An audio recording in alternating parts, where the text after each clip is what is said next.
it's King of the Monsters Productions here, back again with Jurassic Marathon Episode 3. And you've read the title. Today we're taking a look at the Ferocious Pack Blue. Blue the Velociraptor. Yay! As you can clearly see, I'm not that enthusiastic after the Moros. That thing right there. That... just a disappointment overall.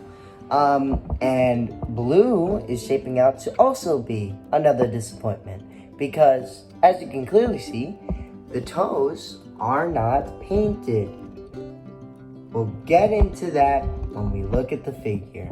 Not gonna go over the box because you've seen it in the past 2 reviews because all the Ferocious Pack members have the exact same box. So, let's just get into blue.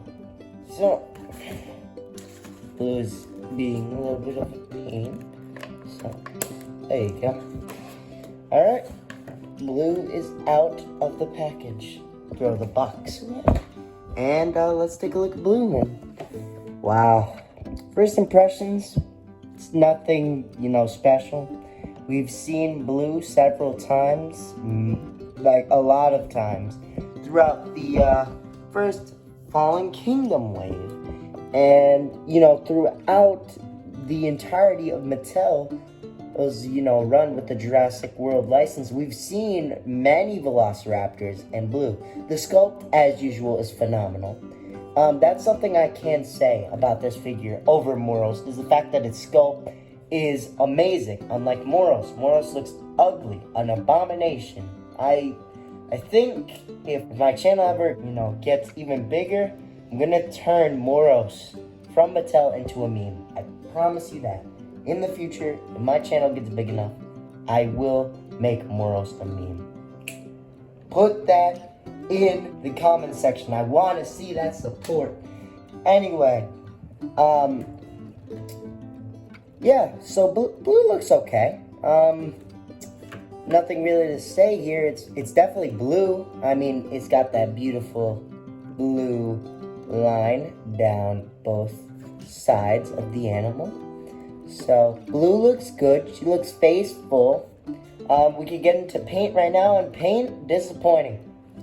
Sure, this is good, but when you're looking at her up front, her eye, here, I don't know if you can see that, her eye is kind of looking this way, or looking out, not looking, forward. So when you stare at her from the front, that don't look too good, does it? Other than that, the paint job is just very basic. I do like the little, tannish underbelly, but God, man, good God.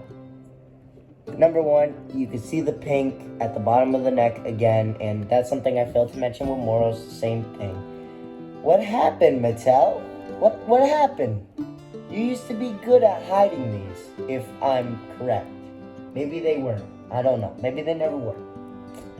But for my knowledge, they should have had, some way to hide this. I mean, come on, this looks horrendous. I mean, if you're posing it like that, you can't really see it, but this being there, it's annoying. It really is. And this is something that's on the other Ferocious Pack figures. It's the worst on the Miragea, and second worst is Moros, and third worst is this one. And then again, come on, Mattel. Come on, man. Like, seriously, what is with the no painted toe claws and hand claws? What's with that? I do not understand why it is so hard for Mattel to paint these, especially considering that on basically every single Velociraptor from the Fallen Kingdom wave has painted toenails, painted toe claws. And for Dominion, they completely skipped out on that. And I think it's on the big figures too. It's on the little figures. This is unacceptable. This really is. I don't understand why it is so hard for Mattel to paint these. Like, really, if they've done it before, they could do it again. I just don't understand this, man. I really don't. And Mattel, it just seems like they don't care about the slime anymore. Like, I mentioned that in my last video, they're putting all of their focus into the Hammond collection when it comes to, paint and detail, and they're skipping out on the main line, which sucks because I also like to collect the normal line because we get so much diversity from the normal line. But to know that now they're not, starting to not care about this line anymore and just not paint things or not even like try and paint, say, the toe or finger claws, then that sucks. And they used to paint them. Again, Fallen Kingdom Blue had them, and when we get into the size comparisons, I'll show you and I'll prove to you that they had painted toe claws before.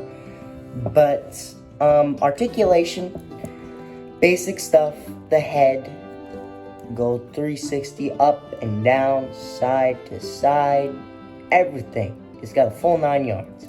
Arms can do a full 360 as well. Can't go out, that's a little disappointing.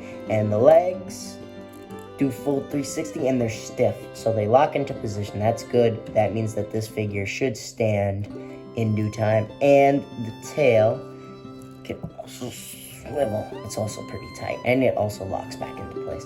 So yeah, posability on Blue ain't anything special, but it's okay. I mean, what could you expect from the main line at this point? So yeah, Blue, in terms of, it's not looking too good so far. The Ferocious pack started off really good with the Miragea, and Moros is definitely the worst, but this is shaping out to be the second worst, and it's disappointing. Truly is. I mean, let's just get onto the size comparisons. So, we're on to size comparisons. Obviously, there was a time skip. I had a lot of things to do today. But that's besides the point. In terms of size comparisons, from now on, we have enough figures where we can only do, Jurassic World size comparisons. So, instead of using, the usuals, like Hulk and Jason and Sonic and Michael and Godzilla, we'll use the some Mattel Jurassic World figures instead, because Jurassic Marathon. To start, we're gonna use the Moros Intrepidus figure that is really, really disappointing on so many levels. And right next to them, we're also gonna have the Miragea. So yeah, these three are from the same wave, the Ferocious pack. I'm not gonna get the Velociraptor due to the simple fact that, well, number one, my chances passed to get that at like my local Target. That was from wave 1, so I'm most likely not gonna be able to find it. And secondly, because of how declining in quality these two were, even compared to this one, I'm a little worried now, so I don't think I'm gonna get the Velociraptor. And as promised, if I could just move these guys out the way and put them back where they were before.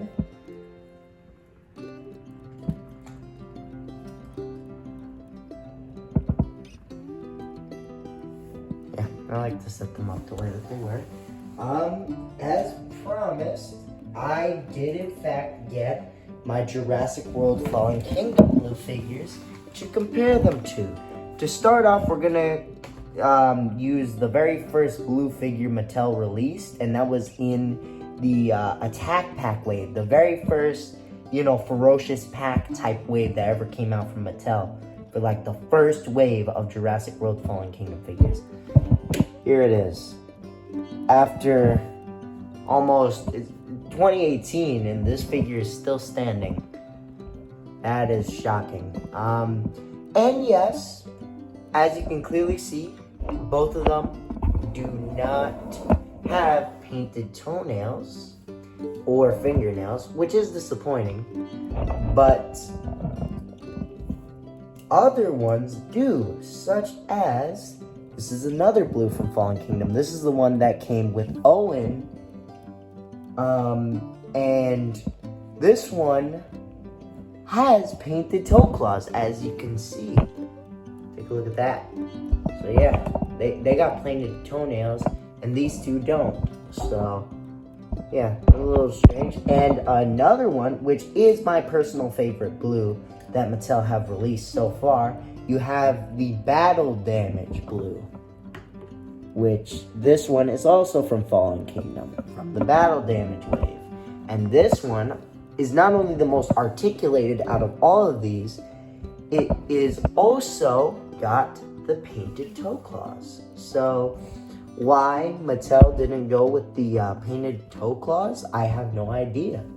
And it really sucks that they did it, because this is almost a repeat of their original Attack Pack figure, which is, you know, disappointing, because why can't we get painted toenails? Why is that such a problem, especially if they've done it before? Yeah, that's all the size comparisons. I'm not gonna get anything too crazy, but as you can clearly see, it's around the same size as Moros, so it's about half the size of a 7-inch figure, maybe less. And now we're on to final thoughts. And final thoughts, blue is yet another just disappointing figure. They could have done so much more. They really could have with this figure, and they didn't. And it's really, you know, upsetting that they didn't, because again, this is blue, and while she wasn't in the film this much, she was, you know, basically the main dino from Jurassic World and Fallen Kingdom, and she was completely misutilized in Dominion, in my opinion. But even then, she deserved more justice than this. Again, literal repeat of this, just in a different pose. I mean, truly, Mattel, you haven't changed at all. If anything, compared again to the best blue that they've released, in my opinion, the Battle Damage one, there's just so much that, you know, Mattel could have done, and yet they didn't. I mean, you'd think that, you know, due to, you know, the two figures, you'd think that Mattel would have, you know, improved, since it's been almost 4 years that they've had the Jurassic World license, and they've downgraded in so many ways. So that is indeed very disappointing. But I would not say that blue is the worst in the line. That still goes for Moros, but it's still disappointing overall. If I had to give this a rating, this is maybe a 6.1 or 2. It ain't past Miragea. It's not below Moros. It's right in between. And even then, right in between is not good enough. I mean, really, they could have done so much more. And it's sad that they didn't, but, you know, it's not the worst. But, again, it's not the best. And blue deserved better than this. But, you know, at least it's not as bad as the Moros. So, yeah.